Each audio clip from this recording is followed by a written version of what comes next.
Bienvenidos a la segunda sesión de las recomendaciones hacia la palabra.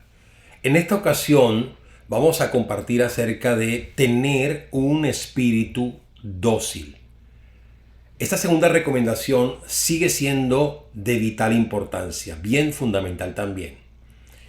Dice así la palabra del Señor en 1 Corintios capítulo 3, verso 18. En esta ocasión lo voy a leer en la versión Reina Valera del 60. Y dice así: nadie se engañe a sí mismo. Si alguno entre vosotros se cree sabio en este siglo, hágase ignorante para que llegue a ser sabio. Bien, es bastante interesante lo que nos propone aquí el apóstol Pablo. Bueno, como todas las cosas que él propone, ¿no? Bien interesantes. Pero hacerse ignorante para poder llegar a ser sabio. ¿Qué significa eso? Bueno, por eso le hemos colocado esta expresión de tener un espíritu dócil. Dócil no significa otra cosa sino enseñable. Y esto es algo que nosotros tenemos que aprender a ser enseñables, a entender de que no somos un producto terminado, que necesitamos siempre, constantemente, aprender. Y nosotros no podemos decir, ya me lo sé todo, ya todo lo sé, no admito más nada, porque no existe tal cosa. Es poco sabio andar diciendo que obviamente yo no necesito aprender nada porque ya me las sé todas. Eso es arrogancia, eso es soberbia, eso es orgullo. Pensar que tú estás ahora por encima de todo el resto. Entonces es importante atender a esta recomendación de tener un espíritu dócil, sobre todo, y quiero adelantarme un poco, porque esto nos va a evitar un gran problema, la predisposición doctrinal. Cuando nosotros hablamos de la enseñanza como estudiantes, es un buen consejo. ¿Por qué? Porque si hay algo que a nosotros nos hace mucho daño, son los conceptos, los preconceptos, los paradigmas. Tenemos que tener mucho cuidado con eso. Mire, comencemos con los conceptos. Conceptos son definiciones, ¿verdad? Conceptos son cosas que nosotros manejamos en el día a día sin darnos cuenta.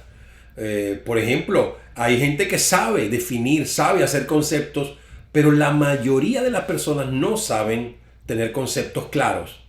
Saben lo que algo es, pero no lo saben definir.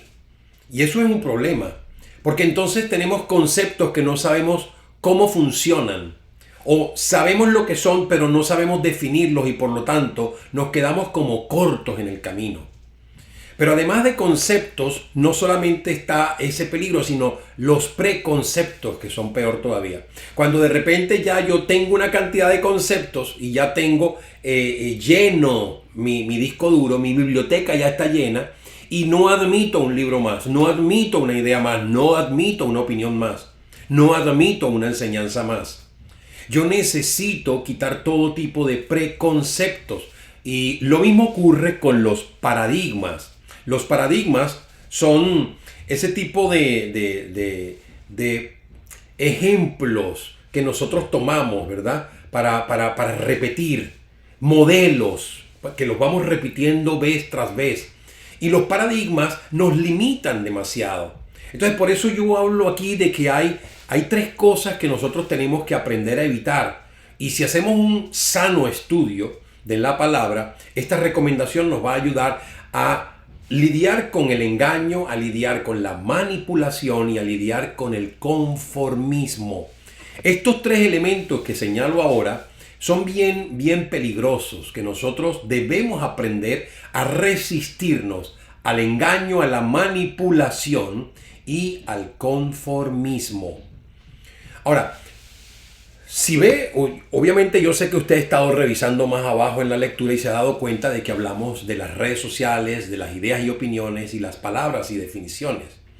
Y pues sí, claro que sí, porque lo que hablábamos anteriormente tiene mucho que ver.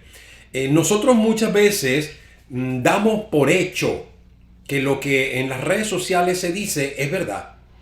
Nos hemos llegado a conformar, y eso es una manera en que somos engañados, porque nos dan un mensaje, nos dan conceptos, nos llenan y se forman preconceptos, y después eso se convierte en algo que nos permite decir, esto está así. Entonces, el peligro de todo esto es que no nos permitimos el hecho del análisis, el hecho de profundizar, el hecho de investigar un asunto. Y no hay nada más sano para un estudiante que el hecho de poder analizar, el hecho de poder investigar. Por eso es importantísimo un análisis bien crítico, para que nosotros nos pongamos en ambas posiciones, en cualquiera de las posiciones que nosotros queramos ver, para poder entonces profundizar en cada uno de esos aspectos y poder tomar decisiones que nos permitan estar más anclados en una convicción de vida. Por lo tanto, las redes sociales es un ejemplo de lo que puede ocurrir con nosotros cuando nosotros de repente decimos, no, esto es así, pero ¿por qué? Porque yo leí, yo lo oí, yo lo vi en un video, lo escuché en un audio, y nos creemos que porque así lo dice alguien, así debe ser. Igual la gente puede tener sus ideas, sus opiniones, pero las ideas y las opiniones no son suficientes. Yo quiero recordarles que las ideas y las opiniones son el nivel más básico que nos permiten a nosotros avanzar hacia el estudio. Es lo más básico que hay. Cuando nosotros lanzamos ideas y opiniones no estamos haciendo la gran cosa. Está bien dar una opinión, está bien lanzar una idea, pero eso no lo es todo. Ese es el primer nivel básico, el de las ideas, el de las opiniones. Nosotros tenemos que ir fortaleciendo todo aquello hasta que podamos llegar a un nivel mucho más profundo que simplemente el nivel de la opinión. Ir al nivel de las creencias también a seguir analizando y profundizando hasta que podamos adquirir un nivel mucho más fuerte de convicción. Es interesante. Eso solo lo hacemos si nosotros tenemos un espíritu dócil. También nosotros tenemos que entender que muchas veces las palabras y las definiciones juegan un papel importante en la vida del estudiante. Por eso yo te invito a que tú no seas conformista. Que cuando hay una palabra que no entiendas, la busques. Y que aún no te conformes con un diccionario normal. Un buen diccionario como pudiera serlo el de la RAE, la Real Academia Española. Porque no profundizas también en la estructura, en la etimología de la palabra, la esencia misma de dónde nace esa palabra. Entonces eso nos va a ayudar a nosotros mucho, nos enriquece a la hora de nosotros entender el significado de las palabras, tener definiciones claras, como decíamos al principio. Entonces, tener un espíritu dócil definitivamente es clave. Pero permítanme hacer una pequeña reflexión de todo lo que acabamos de decir. Se supone que, y quiero compartirte 4 elementos claves ahí, la fe, la duda, la creencia y la convicción son muy, muy, muy importantes para nosotros. ¿Quién de nosotros puede dudar de que la fe, se supone que estamos llamados a vivir por la fe? Se supone que la fe es importante. ¿Quién puede dudar que la creencia lo es? ¿Quién puede dudar de las convicciones? Ahora, cuando yo hablo de la duda, seguramente ahí sí nos ponemos nosotros clarísimos. Estamos convencidos de que la duda 100% es mala. Y aquí es donde yo quisiera explicar algunos puntitos muy concisamente. Veamos. La fe se supone que comienza en un punto básico y se va desarrollando, va creciendo hasta alcanzar una fe muy robusta. La Biblia dice que la fe es la certeza de lo que se espera, la convicción. Ahora fíjense, nosotros podemos ligar la palabra fe con la palabra convicción por medio de ese pasaje que encontramos en Hebreos 11:1. La fe es convicción, es decir, el máximo nivel de la fe robusta, nos va a llevar al nivel de la convicción. ¿Y qué es convicción? Convicción es ese nivel en el que ya yo estoy firmemente anclado, es decir, en un punto en donde ya nada me va a mover ni para acá ni para allá. Ahora, esto es lo bueno, pero esto puede ser lo peligroso. Que si es algo que me lleva a anclarme para no moverme ni para acá ni para allá, ojalá que sea algo que te ancló.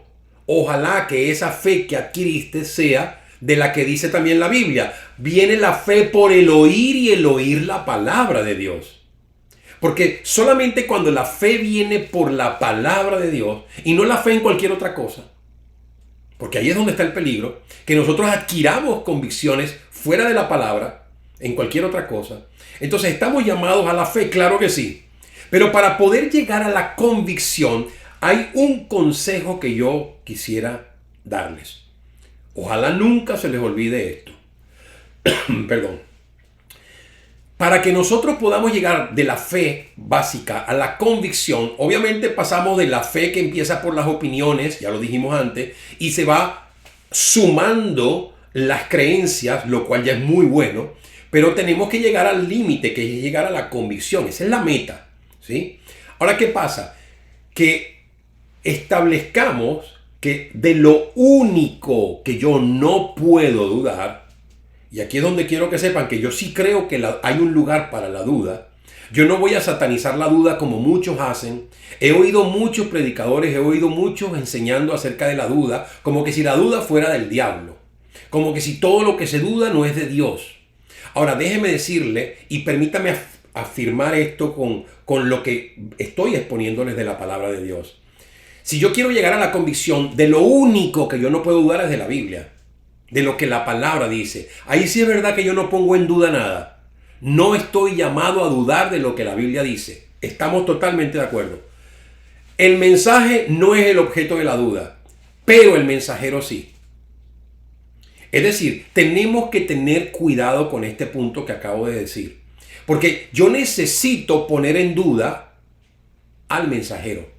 De hecho, la palabra del Señor me dice, me muestra en alguna ocasión, que los cristianos de Berea, ¿verdad? Lograban hacer algo que era mucho más admirable a los ojos de Pablo que los de Tesalónica, porque ellos comprobaban que lo que Pablo enseñaba estaba en la Biblia, era palabra de Dios. Es decir, no dudarían de la palabra de Dios nunca los de Berea, pero sí podían poner en duda al mensajero. Entonces, ¿cómo ponían en duda al mensajero? Corroborando que lo que ellos decían estaba en la palabra. ¿Te das cuenta? Entonces ahí es donde está el meollo del asunto. Dudar de la Biblia nunca, jamás, yo nunca diría algo así. Eso sería una herejía. Pero decir que la duda siempre proviene del diablo, no. Les voy a poner algunos ejemplos prácticos de lo que yo estoy diciendo. Hablábamos en un principio en esta sesión de que hay gente que todo lo que en las redes sociales se dice creen que es verdad, sin que lo pongan a prueba, sin que revisen los argumentos, sin que revisen la fuente, sin que analicen, profundicen lo que se está diciendo, si eso no es verdad. Y así yo les voy a dar demostraciones mucho más adelante de cosas locas que se andan diciendo por ahí, que realmente cuando uno las analiza se da cuenta de que son simplemente mentiras. Entonces, igual ocurre con todo. Cuando uno se sienta en un aula de clases a oír a su maestro, o cuando uno se sienta en la iglesia a oír a su pastor, a menos que su pastor, a menos que su maestro esté ceñido a lo que la palabra dice, evidentemente usted no va a poder dudar de eso. Pero ¿cuándo va a durar? Cuando usted piensa que esa palabra no está en la Biblia. Ahí nosotros no estamos llamados a creer todo lo que se nos diga. Precisamente, ¿dónde cabe entonces el versículo en donde la Biblia dice que hay también falsos maestros, falsos pastores, falsos apóstoles, falsos profetas? Evidentemente, tenemos que tener mucho cuidado. Por eso, no deje que otros lo llenen de contenido. Filtra el contenido. Quédate con el contenido que proviene de Dios. La palabra dice que nosotros pongamos a prueba los espíritus si son o no son de Dios. Retén lo bueno, saca lo malo y retén lo bueno, dice la palabra de Dios. Entonces yo te invito a que cuando tú adquieras algún tipo de destreza en el estudiar y en el profundizar en la palabra, incluyas esta recomendación, ¿sí? Sé dócil, sé enseñable. Cree que necesitas todavía aprender, a pesar de que lo haya dicho alguien que tenga autoridad sobre ti. No está mal pensar que alguien sobre ti puede estarte enseñando algo erróneo. Eso es válido. No es lo correcto tal vez, pero acuérdate que todos pasamos por procesos. Y aún yo enseñando puedo estar enseñando algo que es incorrecto porque estoy también dentro de un proceso de aprendizaje. Pero soy muy cuidadoso en este momento de decirte que por esa misma razón no admitamos nunca la Biblia, esa es la palabra, pero sí pongamos a prueba si todo lo demás, y esto se hace a través de la duda, si lo demás que estamos escuchando es correcto, es verdadero, vale la pena atesorarlo o no. Así que creo que con esta recomendación nosotros vamos a tener, wow, un tremendo avance como estudiante de la palabra. Bueno, familia, dejemos esta sesión hasta aquí y te invito a que en la próxima sesión sigamos ahondando en más y más recomendaciones acerca de cómo poder estudiar correctamente la palabra. Dios te bendiga.